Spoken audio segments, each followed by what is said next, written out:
간식과 양식이라는 제목으로 말씀 전하겠습니다. 여러분, 요한복음 6장을 보다 보면 제일 많이 나오는 단어가 떡입니다. 알토스라고 하는 단어죠.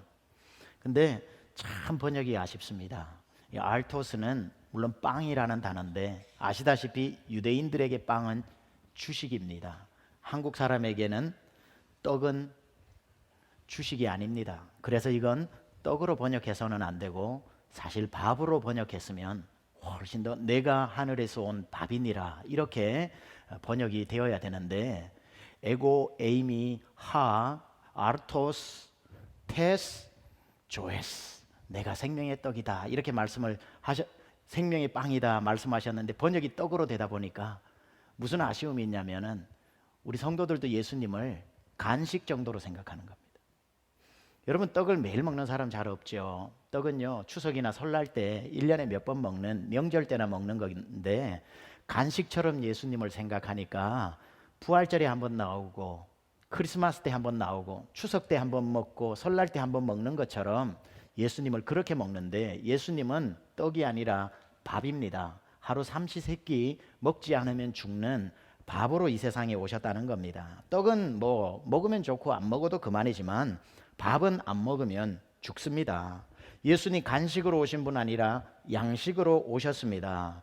여러분, 예수님 믿을 때에 예수 믿으면 좋고 안 믿으면 그만이지 하고 믿는다면 예수님 간식으로 믿는 거고요. 난 예수님 없이는 못 살아 라고 여러분 중심에 고백할 수 있다면 예수님을 양식으로 믿는 분일 겁니다. 번역이 좀 아쉽기는 하지만 그래도 우리에게는 이제 이미 너무 익숙해져 있는 단어이기 때문에 저도 오늘 떡이라고 용어를 사용할 테니까 여러분 귀에는 밥이라고 들려졌으면 좋겠습니다. 오늘 요한복음 6장에는 떡이라는 단어가 장장 21번이나 등장을 하고 있고요. 말하자면 요한복음 6장은 떡판입니다. 오늘 6장 전체에서 왜 예수님이 21번이나 떡이라는 말씀을 하셨을까? 우리는 어렵지 않게 그 이유를 알 수 있습니다. 바로 오늘 이 사건 직전에 예수님께서 빈들에서 5,000명이라고 하는 사람에게 보리떡 5개를 가지고 먹이셨습니다. 그 떡을 받아서 먹은 사람이 눈이 활짝 열리면서 이거 뭐야 이거? 이 양반 따라다니면 평생 배 굶지는 않겠네 하고 바다 건너까지 쫓아와서 숨을 헐떡이면서 예수님, 이제부터 나는 당신만 따라다니겠습니다. 당신 따라다니면 당신 손에 있는 그 떡 먹을 수 있겠지요 라고 그 사람들의 이글거리는 눈동자를 보시자 예수님이 마음에 생각하신 거죠.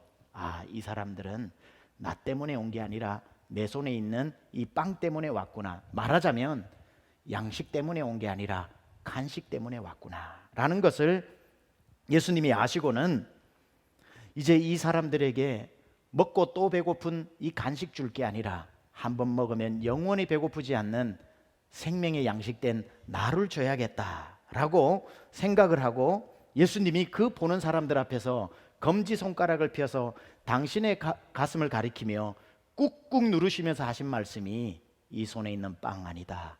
나다 나. 내가 생명의 양식이다. 에고, 에이미, 하, 알토스, 테스, 조에스. 내가 생명의 떡이다. 이 빵 아니야. 이 간식 아니야.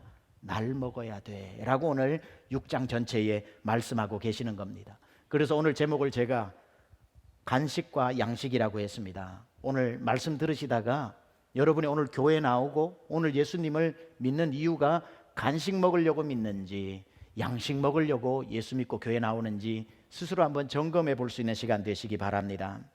요한복음 6장 읽다 보면은 간식의 대명사가 나오고 양식의 대명사가 나옵니다.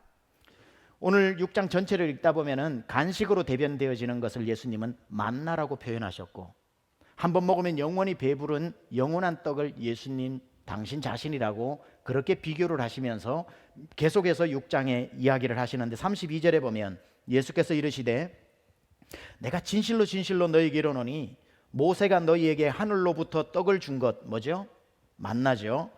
떡을 준 것이 아니라 내 아버지께서 너희에게 하늘로부터 참떡을 주시나니 49절 50절은 이렇게 말씀합니다. 너희 조상들은 광야에서 만나를 먹어서도 죽었거니와 이는 하늘에서 내려오는 떡이니 사람으로 하여금 먹고 죽지 아니하게 하는 것이니라. 58절, 이것은 하늘에서 내려온 떡이니 조상들이 먹고도 죽은 그것 뭐죠? 만나와 같지 아니하며 이 떡 누구죠? 예수님. 이 떡을 먹는 자는 영원히 살리라. 지금 보세요. 예수님이 만나와 예수님을 계속 교차 비교하고 계십니다. 그러면서 무슨 말씀을 지금 하시고자 하는 겁니까? 그러니 너희 간식 먹으며 살래, 양식 먹으며 살래, 선택하라는 겁니다. 세상에는요, 간식 위에서 사는 사람이 있고요, 양식 위에서 사는 사람이 있습니다.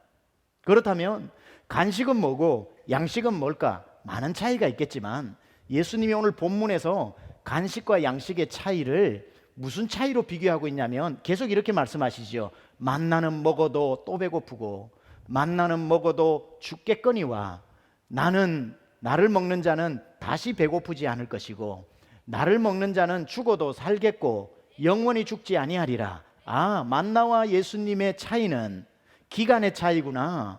먹고 죽는 차이, 먹고 영원히 사는 차이.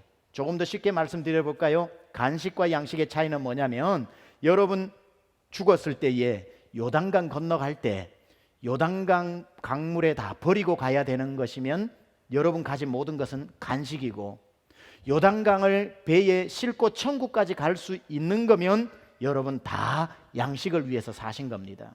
여러분이 최선을 다, 우리 애기 보이스 좀 조절해 주세요. 우리 당신 좀 가서 좀 도와주세요.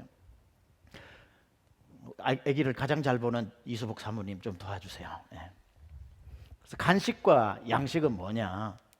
여러분들이 이 세상에서 명예를 가질 수 있고 돈을 가질 수 있고, 여러분이 그 애기 축복기도 많이 해주세요. 네.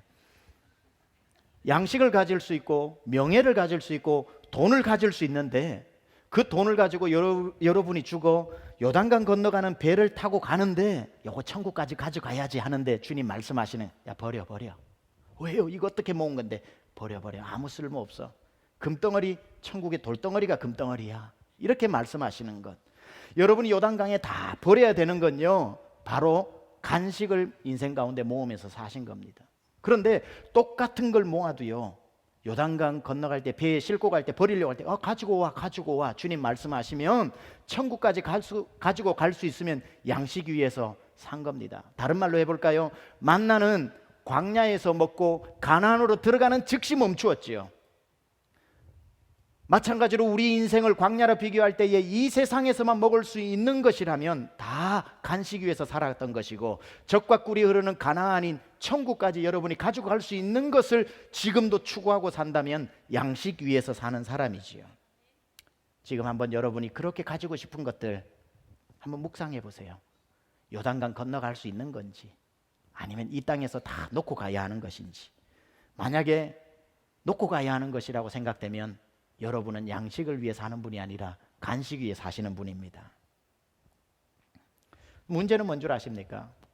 나는 간식을 위해 살 것인가, 양식을 위해 살 것인가? 그럼 양식 위해 살아야지 라고 주먹 쥐고 오늘 다짐을 하지만, 문제는 뭐냐면 간식이 더 맛있다는 겁니다. 여러분, 간식이 맛있어요? 양식이 맛있어요? 간식이 밤 12시 돼서 배고플 때 여러분 양식 생각납니까? 간식 생각납니까? 군침이 도는 음식이 매일 세끼 먹는 밥을 생각하면 군침이 돕니까? 아니면 라면 한 그릇 생각하면 군침이 돕니까? 수시로 가는 게 밥입니까? 수시로 손이 가는 게 간식입니까? 여러분, 간식은 그렇게 먹고 싶은데요, 밥 주면요 또 밥이냐고 시시하게 생각합니다. 사람은요 간식에 끌리지 양식에 끌리지 않습니다. 왜냐하면 간식은 사람의 입맛을 끌기 위해서 그렇게 만들었어요. 일부러 더 짜게, 더 맵게, 더 달게, 더 시게 만들어서 입맛을 자극하는 겁니다. 그래서 전부 선전하는 간식들 보세요. 매운맛이라면 그냥 매운맛 이렇게 팔지를 않아요. 그게 뭘 자꾸 용어를 갖다 붙여요. 불닭볶음, 할로피뇨가 청양고추를 만났을 때, 신라면 매울 신자죠. 근데 또 입안이 불타는 쭈꾸미 뭐 이런 식으로 해서 계속해서 매운 것을 자극합니다. 벌써 제가 이 얘기만 해도 여러분 군침이 돌고 이마에 땀이 송글송글 맺히지요. 벌써 맛있잖아요. 근데요, 이 간식 여러분, 불타는 쭈꾸미 하루 세 끼 한 달만 먹어보세요. 위장 빵꾸 나버립니다. 맛있어도 먹으면 죽습니다. 간식으로는 단맛, 아주 어마어마하게 단맛. 그래서 그걸 한 달 동안 먹으면 당뇨병이 생기게 되는 거죠. 그래서 간식은 짠맛, 단맛, 매운맛, 신맛 이런 것들로 우리를 유혹하지만 열심히 먹다 보면 우리 건강을 도둑질해 간다는 거예요. 하지만 집밥 얼마나 시시합니까? 내놓으면 어제 똑같은 거냐고 시시하게 생각하지만 집밥은 먹으면 우리가 건강해지는 겁니다. 이게 간식과 양식의 차이입니다. 세상에도 간식 같은 게 있고요, 양식 같은 게 있는데요, 간식은 뭐냐면 성경은 이렇게 표현합니다. 보기에 보암직도 하고 먹음직도 하고 지혜롭게 할 만큼 탐스럽기도 한 그것을 간식이라고 얘기합니다.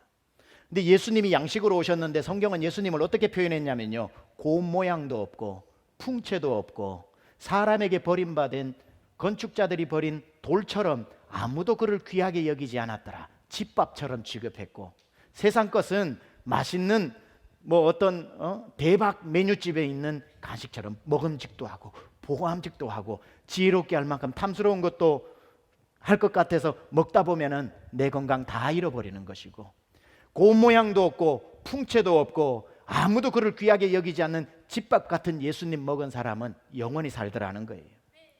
그래서 오늘 예수님이 그걸 대변하는 만나와 예수님 생명의 양식 대신 당신을 비교하시면서 이렇게 물으시는 거죠. 그러니 너 시시해도 양식 먹으면서 살래? 아니면 간식 먹고 살래? 너 간식 먹다가 죽을래? 양식 먹고 영원히 나랑 살래? 여러분, 어느 밥 택하시겠습니까? 예수님은 우리에게 간식 같은 분으로 오신 분이 아니라 양식으로 오신 분이라는 걸 늘 기억해야 됩니다. 날 살리러 예수 먹으면 영원히 사는 그 이유 하나만으로 하루라도 더 빨리 여러분은 예수님을 믿어야 할 충분한 이유가 되는 겁니다. 저는 고등학교 때부터 시골에서 올라와 울산시에서 울산고등학교 입학을 해서 자취생활을 했습니다. 저는 고등학교 때부터 집을 떠나서 유학생활을 했기 때문에 명실공히 저는 1.5세입니다. 좀 알아주셨으면 좋겠습니다. 제가 1.5세입니다. 이래도 자취를 했어요. 3년 동안 자취를 하다 보니까 늘 뭐가 그리우냐면 엄마 밥이 그립습니다. 집밥이 그리워요. 제 손으로 뭐 해먹는 밥이나 밥을 해먹습니까? 전방에서 사온 간식이나 순 과자 부스러기 먹고 군것질하고 그렇게 하다 보면 뭐가 허해서 엄마 밥이 먹고 싶어요. 근데 자취집에는 친구들이 많이 오죠. 저희 자취집이 아지트가 됩니다.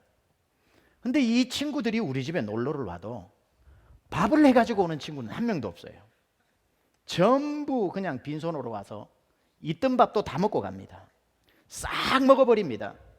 그리고는 숨겨놓은 과자까지도 다 찾아서 먹고 가버립니다. 어떤 때는 해가 서쪽에서 떴는지 손에 뭘 들고 오는 날이 있는데 죄다 보면 양식이 아니라 간식 들고 옵니다.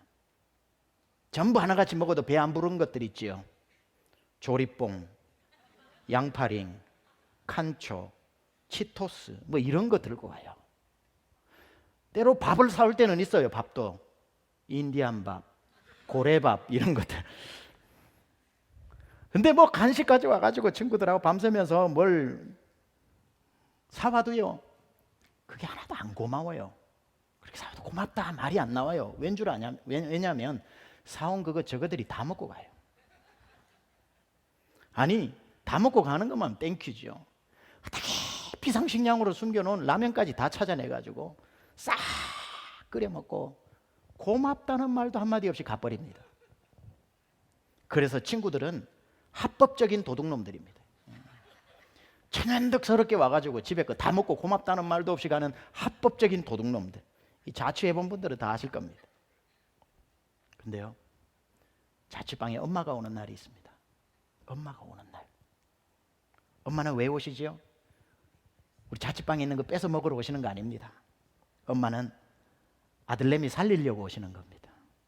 자취하는 아들내미 밥은 잘 먹고 다니는지 걱정하면서 햅쌀자루 가지고 금방 방앗간에서 나온 거 한 자루 가지고, 밭에서 딴 채소를 가지고, 김치 갓 담근 거 가지고, 저희 집은 산골인데 바다도 없는데 봉게장 5일장 나가가지고 거기 고등어 갈치 사셔가지고 제가 좋아하는 갈치조림 하시고, 제가 좋아하는 코다리 가자미 조림 반찬, 또 우리 동네는 콩잎도 먹거든요. 콩잎 반찬, 깻잎 반찬 담궈가지고 바리바리 보따리에 싸서 오시는 거예요. 엄마가 오시자마자 가스레인지에 불을 켜서, 연탄이죠, 그때 가스레인지가 없었네 보니까, 연탄에 물을 올리고 햅쌀 꺼내서 씻으시고 밥솥에 밥을 앉히면 칙칙 폭폭 기차 가는 소리가 나면서 밥 되는 소리가 납니다. 연탄불에 올려놨던 물이 보글보글 끓기 시작하면 가져오신 된장을 풀어가지고 휘 저으시고 따온 그 호박 썰어가지고 넣어서 된장찌개 끓이시고, 밥 냄새는 솔솔 방 안으로 들어오기 시작을 하는데 이 된장찌개가 다 되기 전까지 어머니는 방으로 들어오셔서 그때부터 방 청소를 시작하십니다. 이게 방이냐 쓰레기장이냐, 빤스는 며칠째 안 벗었냐, 난닝구는 분명 하얀 거 사줬는데 죄다 노란색이 되었냐, 한바탕 잔소리 하시면 방이 깨끗해집니다. 그리고는 이쪽 저쪽에 쑤셔놨던 거 양말이 다 빼내서 고무다라이에 부으시고 물 한 바가지 팍 부어 넣으십니다. 그리고는 다시 방에 상을 펴시고 어머니가 가져온 반찬들을 다 접시에 담아 올립니다. 그러면 1시간도 안 되어서 제 상은 된장찌개가 올라오고 가자미 조림이 올라오고 김치에 한상 가득 차려지면 밥이 다 된 햅쌀을 퍼서 김이 모락모락 나는 하얀 쌀밥 탁 올려주면요, 천국이 따로 없습니다. 천국이 따로 없어요. 그러면서 제 어머니가 마이무라 우리 최 대통령 배 많이 고팠지? 그래 밥은 잘 먹고 댕기나? 한마디 하시고는 어머니는 부엌으로 나가셔서 방금 물을 부어놨던 빨래비누 칙칙 2번 하시고 난 뒤에 차바닥 빨래를 하십니다. 그 소리를 들으면서 저는 엄마가 차려준 밥상을 먹지요. 얼마나 행복한지 세상을 다 얻은 듯한 기분입니다. 저는 그 순간 엄마가 차려준 밥을 먹고 있는 게 아니라 엄마를 먹고 있었던 겁니다. 엄마를 먹고 있었다. 엄마의 방문은 언제나 풍성한 방문이었고, 엄마가 왔다 그러면 뭘 가지고 왔을까 생각 안 들고요, 엄마 자체가 저의 양식이었습니다. 한국에서 워킹 홀리데이라고 해서 한국 젊은 청년들이 호주나 이런 데 가서 영어도 배우면서 일도 하는 그런 프로그램들이 생겨서 아주 도전 정신이 있는 청년들이 부모님들의 어떤 걱정과 만류에도 불구하고 타지에 가서 일을 하면서 아파트 네일샵도 일하고 대부분 호텔 청소하는 그런 일들도 하면서 이렇게 집을 떠나 있는 그 청년들을 격려하기 위해서 어느 방송사에서 엄마의 밥이라고 하는 프로젝트 영상을 하나 만들었는데, 한번 이 영상을 한 3분짜리인데 보여드릴 테니까 한번 보세요. 어떤 의미가 있는지 보시겠습니다.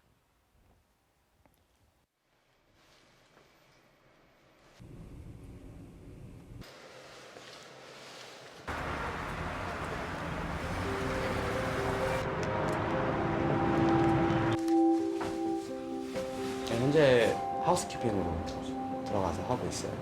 호텔에서 하우스키핑을 하고 일식집에서 웨이트리스를 해요. 정신적으로 힘든 면도 분명히 있어요. 내가 여기까지 와서 왜 이걸 하고 있지, 이런 것도 분명히 있고. 안 된다. 그래서 참다 제가 막 울면서 좀 이렇게 매달렸어요. 사정을 했지. 저희 어머님도 취업을 바로 했었으면 했었고, 저는 지금 안 가면 진짜 제 꿈이 다 무너질 것 같은 거예요. 그래서 대견하기도 하지만 어찌 보면 좀 냉정한 것 같고 치만 아는 것 같아서 좀 서운할 때가 많아요. 그래도 더 늦기 전에 한번 제 인생을 알아보고 싶어서 왔어요. 일할 때 보면 가족들이랑 밥 먹으러 오잖아요. 그러면 그리워요. 같이 밥 먹고 싶어요. 먹고 싶은 건 한국에서 다 먹고 엄마가 맛있는 것도 해주고 막 이랬었는데 그게 안 되니까 먹을 때 그냥 겉절이를 좋아해요. 겉절이 이렇게 담으면 걔 생각이 나는 거야. 같이 앉아있는 상이 되게 그리우니까. 꿈을 위해 선택한 낯선 곳에서의 생활. 당연했던 일상들이 사무치게 그리워집니다.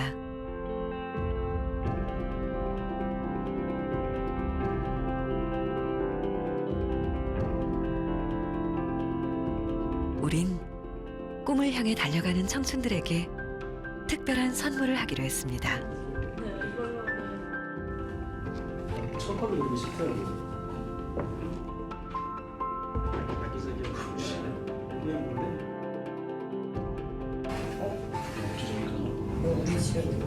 몰래 차려진 밥상엔 엄마가 해주시던 음식이 집에서 쓰던 그릇에 담겨 나왔습니다. 나는 이런 밥상 안 봤어.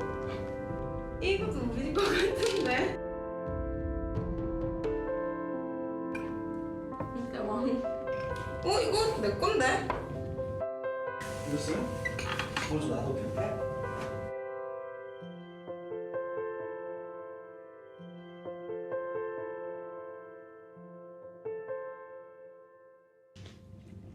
그리고 그 순간 네? 예, 들어오세요. 네. 어?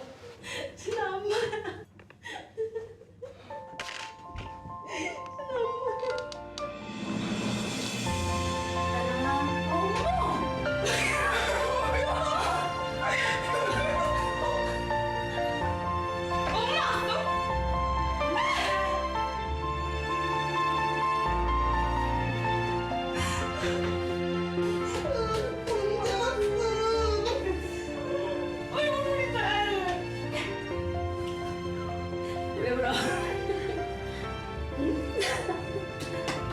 아유, 힘들지.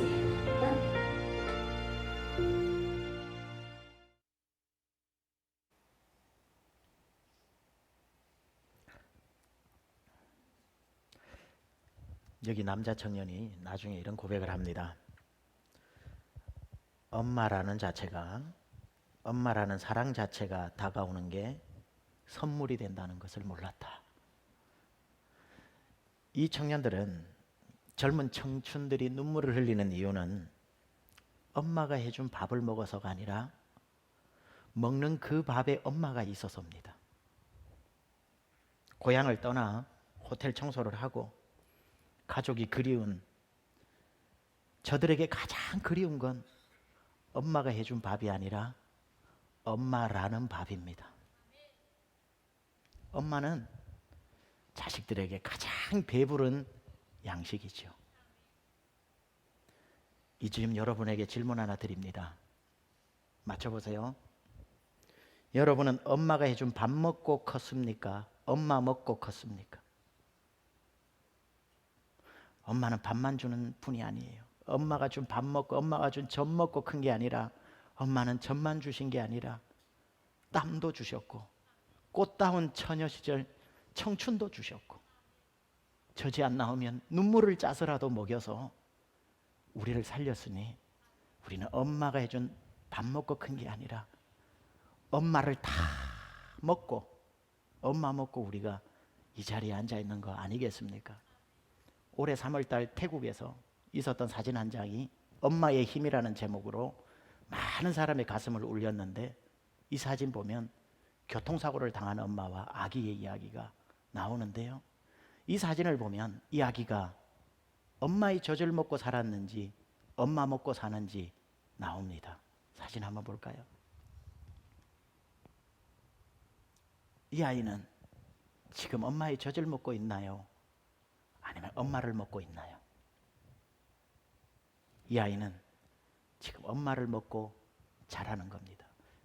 감사한 것은 팔로업 소식을 들어보니 둘 다 건강하다고 합니다.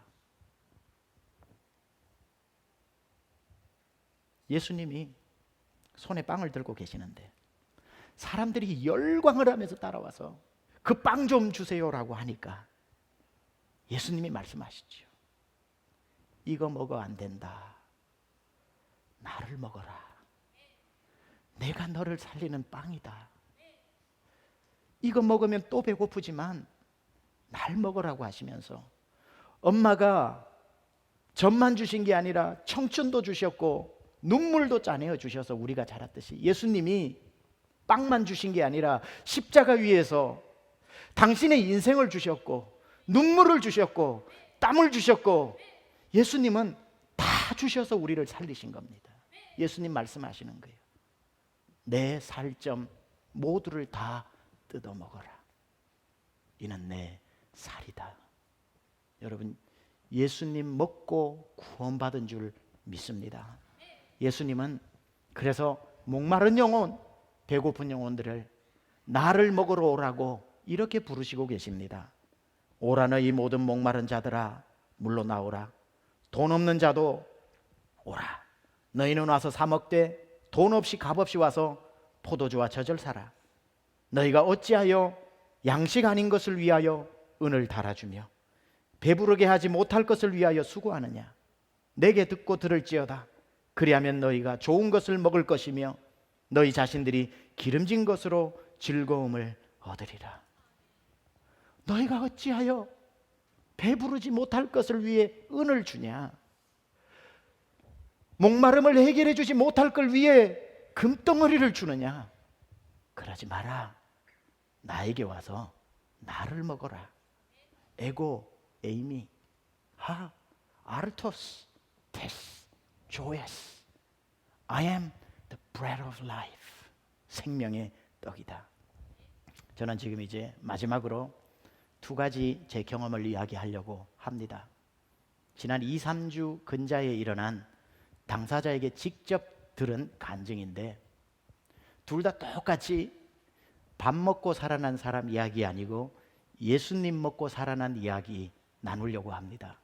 첫 번째 주인공은 우리 교회의 기도 제목이었으면서 지금은 자랑이 된 우리 임재관 형제 이야기입니다. 자세한 간증은 증인들의 고백 때 당사자가 하리라고 생각을 하고, 재관 형제는 33살의 나이에 임파선 4기 말기암 환자로 판정을 받아 의사가 치료받고 싶으면 받고 받지 않아도 된다 할 정도로 이제 모든 손을 떠난 상태였고, 그 당시 제가 병원을 방문을 했을 때 그 소식을 제가 듣게 되었습니다. 가망이 없었던 거죠. 근데 그 재관 형제가 2년 동안 암과 싸워왔습니다. 피를 다 가는 골수이식 수술에서부터 여러 번의 방사선 치료까지 죽음의 사선을 수도 없이 넘나들면서 어떨 때는 제 마음에 이대로 재관이가 천국 가는가 싶은 마음이 솔직히 들다가도 다시 이 청년이 믿음의 고백을 하고 일어서기를 여러 번을 반복하고, 우리 청년들은 순번을 짜서 재관 형제를 찾아가고 저와 담당 사역자도 수시로 가서 순번을 정해서 기도해주고 전 교인이 합심해서 기도를 했죠. 재관 형제가 2년이 지나 죽음의 계곡을 지나 완치된 겁니다. 오퍼레이션 큐어라고 얘기한다더군요. 의사가 오퍼레이션 큐어를 선포하고 몸에 있는 모든 치료 장비를 다 제거하고 완치 판정 났고요. 그 기간에 하나님 어떤 역사를 하셨는지는 나중에 당사자에게 간증으로 들으시기 바랍니다. 그런 재관 형제가 완치 판정을 병원에서 받았는데도 불구하고 한 3주 전에 청년부 수련회가 있어서 제가 설교하러 올라갔는데 재관이가 저를 보자마자 대뜸 이렇게 얘기합니다. 목사님, 저 짜장면 언제 사주실 거예요? 그래서 제가 웬 짜장면? 먹고 싶다면 사줘야지. 근데 웬 짜장면? 목사님 기억 안 나세요? 제가 말기암 진단받고 병원에 누워있을 때 목사님 그날 병원에 오셔가지고 저보고 하신 말씀, 재관아, 너 완치되면 목사님 짜장면 사줄게. 너 목사님하고 꼭 짜장면 먹어야 된다. 그 말을 듣고 재관 형제가 소망이 생겨서 기도한 겁니다. 하나님, 저 살려주세요. 살아서 목사님하고 짜장면 먹게 해주세요. 그렇게 짜장면 먹게 해달라고 기도를 했고, 하나님은 재관이를 완치시켜 주셨고, 의사가 완치라는 말을 해줬는데도 재관 형제는 의사의 완치를 완치라고 생각을 하지 않고 짜장면 먹어야 완치라고 생각을 한 겁니다. 그래서 저를 보자마자 짜장면 사달라는 겁니다. 여러분, 세상에 그것보다 맛있는 짜장면이 어디 있고 그것보다 감동적인 짜장면이 어디 있겠습니까? 당장 다음 날 약속을 하고 세상에서 제일 맛있는 짜장면집 우리 교회 집사님 동천홍에 가서 간짜장 곱빼기, 탕수육 서비스로 주시는 만두 시켜서 먹었습니다. 얼마나 그 짜장면이 맛있던지 인증사진이 여기 있습니다.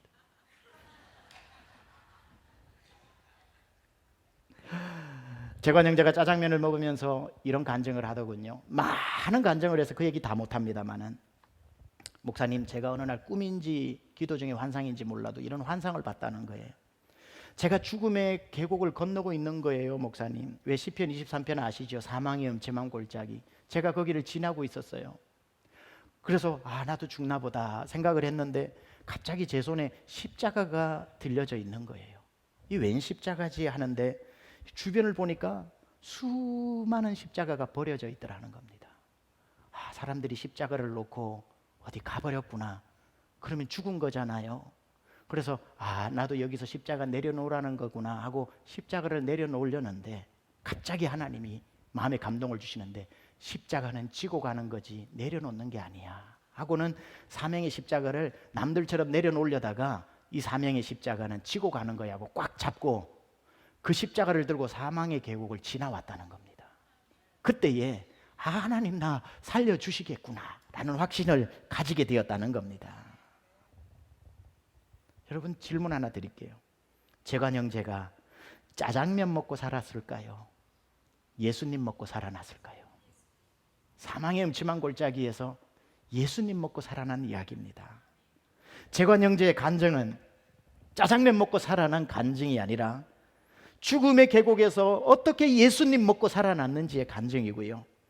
그날 저는 동천홍 짜장면 집에서 아내와 저와 재관 형제는 짜장면 곱빼기를 먹은 게 아니라 예수님을 곱빼기로 먹은 겁니다. 예수님이 우리를 살리는 생명의 떡 맞구나. 감동적인 짜장면을 꼭꼭 씹어 먹으면서 예수님도 꼭꼭 씹어 먹었습니다. 또 한 사람, 예수 먹고 살아난 이야기, 3주 전에 우리 교회 새 가족으로 오신 분입니다. 제가 목자 큰 모임 때는 하도 감동이 돼서 그날 얘기를 했던 부분인데, 분명 오늘 2부 예배에 나와서 예배 드리고 있을 겁니다. 여러분 잘 해주시기 바랍니다. 그분께. 3주 전에 이분이 우리 교회에 처음 새 가족으로 와서, 새 가족이 오늘도 많이 오셨지만 오시다 보면 첫날부터 저를 만나자고 하시는 분은 많지 않습니다. 근데 개인적으로 목사님을 꼭 뵈야 되겠다고 해서 새 가족 담당하시는 분이 연결해줘서 그분하고 둘이 앉았습니다. 그분이 많은 이야기를 했는데 다 할 수는 없고 요약해서 짧게 이야기를 하고, 들은 대로 정확히 녹음을 안 했으니까 기억력의 차이는 있겠지만 99% 이상 제가 재현할 수 있습니다. 그분이 제 손을 잡고, 목사님이 저 살려주신 거 아세요? 처음 보는데 무슨 말씀인가 했는데 본인의 이야기를 하십니다. 당사자가 이곳에 있으니 꾸며낸 얘기 아닌 거 확실하겠죠? 꽤 일찍 미국에 이민을 와서 살다가 늦지막히 결혼을 하고 자녀 둘을 가지고 돈을 좀 벌어서 더 큰 사업을 하려고 미국의 저 서부 쪽으로 갔다가 예기치 않은 일을 만나서 하루 만에 그냥 모든 재산을 날려버리고 그냥 다 전 재산을 잃어버린 겁니다. 사기를 당해서. 여러분, 모아두었던 돈을 하루 만에 사기를 다 당했던 그 사람의 심정을 무엇에 비교할 수 있겠습니까? 한번 땅바닥에 떨어지면요, 최선을 다해서 일어나려고 해도 재기가 힘듭니다. 이리 뛰고 저리 뛰어봤지만 회복될 기미가 보이지 않고 내일을 살 걸 생각하니 눈앞이 깜깜합니다. 자라는 아이는 둘이 있고 아내가 있는데 도저히 가장으로서 가정을 살릴 자신감이 없는지라 눈앞이 깜깜하니 살고 싶은 용기가 안 나더랍니다.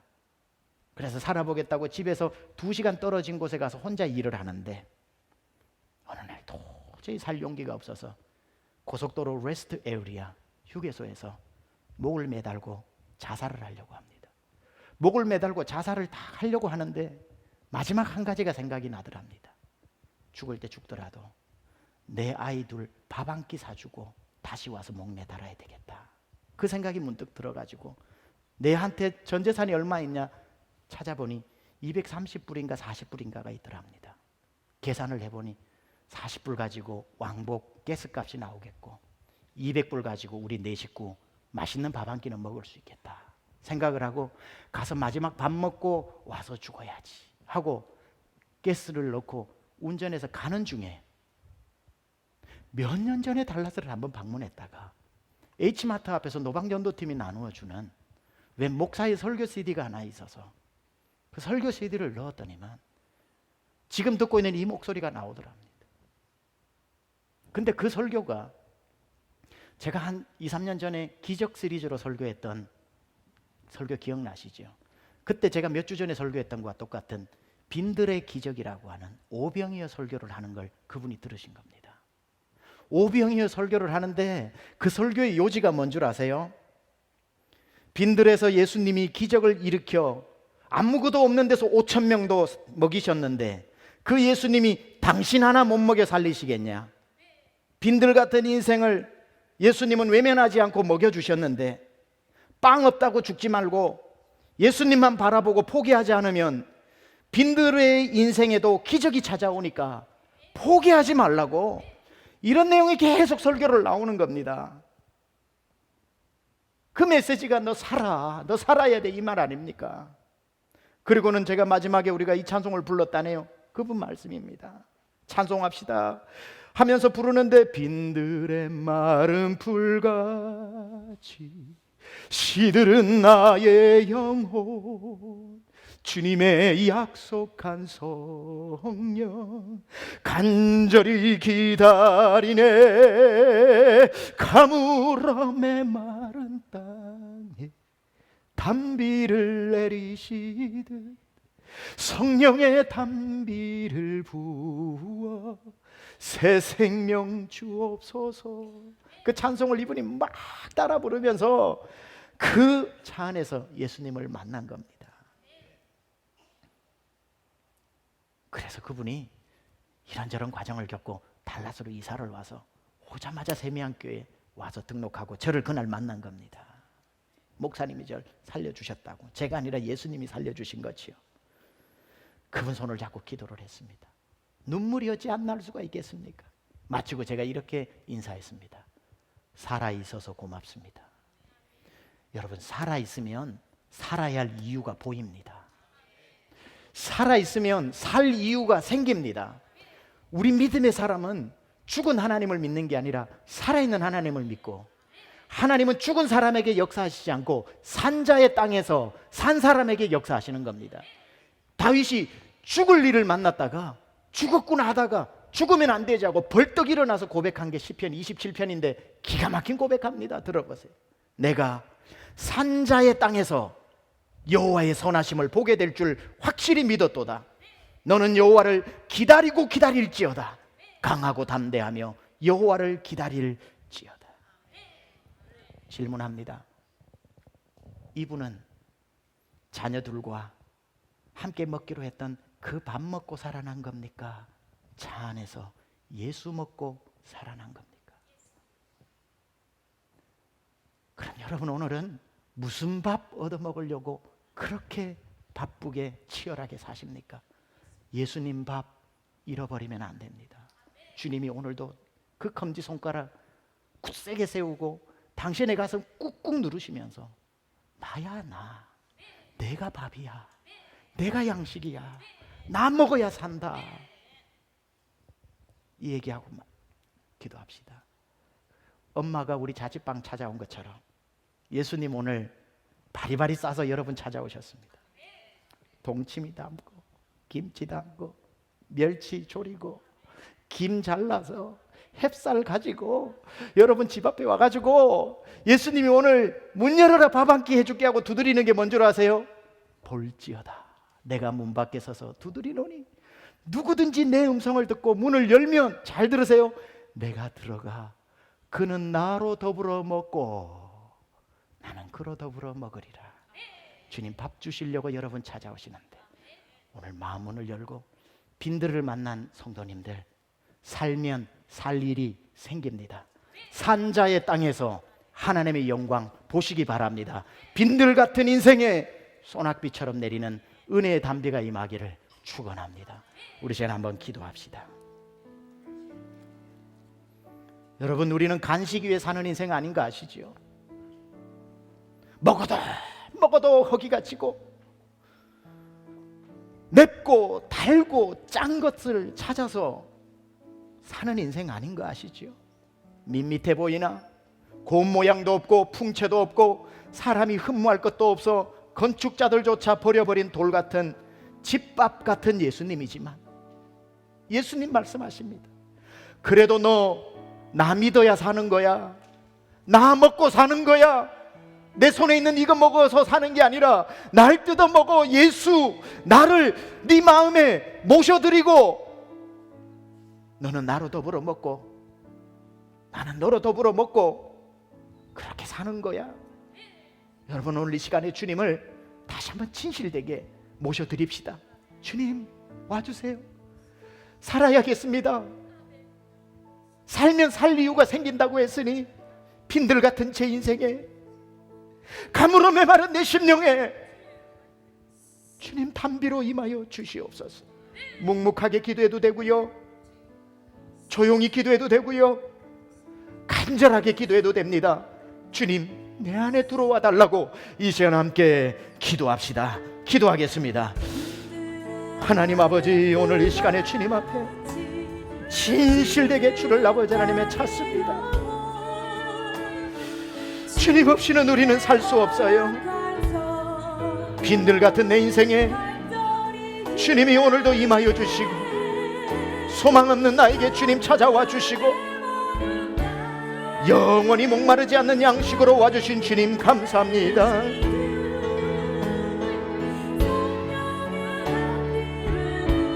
오 주여, 빈들의 마른 불과 하나님 앞에 기도하세요. 주님, 내가 필요합니다. 살아야겠습니다. 살아야겠습니다. 예수님이 날 살리시는 밥이요 양식입니다. 단비를 내리시는 성령의 단비를 부어 새 생명 주옵소서. 반가운 빗소리 들려, 반가운 빗소리 들려 산천이 춤을 추네. 봄비로 내리는 성령 내게도 주옵소서. 가물어 메마른 땅에 단비를 내리시는 성령의 단비를 부어 새 생명 철 따라 우로를 내려, 철 따라 우로를 내려 초목이 무성하니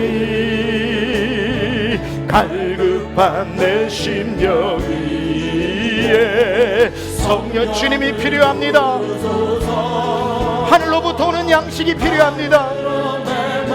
다시는 목마르지 않는, 다시는 배고프지 않는 하늘의 만나가 필요합니다.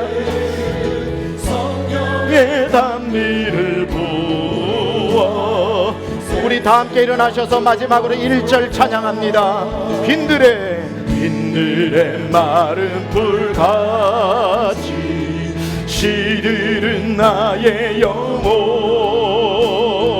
주님이 약속한 성령 간절히 기다리네.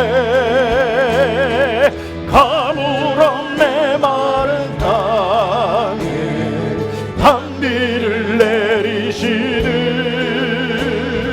성령의 단비를 부어 새 생명 가물어 메마른 땅에, 가물어 메마른 땅에 단비를 내리시는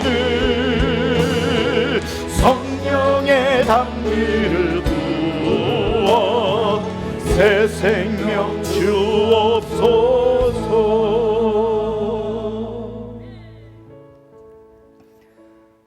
빈들에 가득 모여있는 사람들을 향해 예수님 손에 아직도 들려있는 빵 한 조각에 온 시선이 고정된 그들 앞에 주님은 검지손가락으로 당신의 가슴을 가리키며 나야, 날 먹어야 돼. 그래야 네가 살아. 날 먹어야 네가 산다. 생명의 양식으로 하늘의 만나로 오셔서 죽을 인생 밥이 되어 주셔 살려주신 주님, 평생 주님을 잃어버리지 않고 동행하게 하시고 만복의 근원 되신 하나님이 우리 세미한 이 시간 예배드리는 모든 권속들 위에 소낙비 같은 은혜로 임하여 주옵소서. 이제는 우리 주 예수 그리스도의 은혜와 하나님 아버지 놀라우신 사랑하심과 성령의 감화감동 내주교통 역사하심이 생명의 양식 되신 예수 그리스도만 바라보며 산자의 땅에서 하나님의 영광 바라보기로 소망하고 사모하며 은혜 받고 돌아가는 심령들 머리머리 위에 지금부터 영원토록 함께 하옵시기를 간절히 축원하옵나이다. 아멘.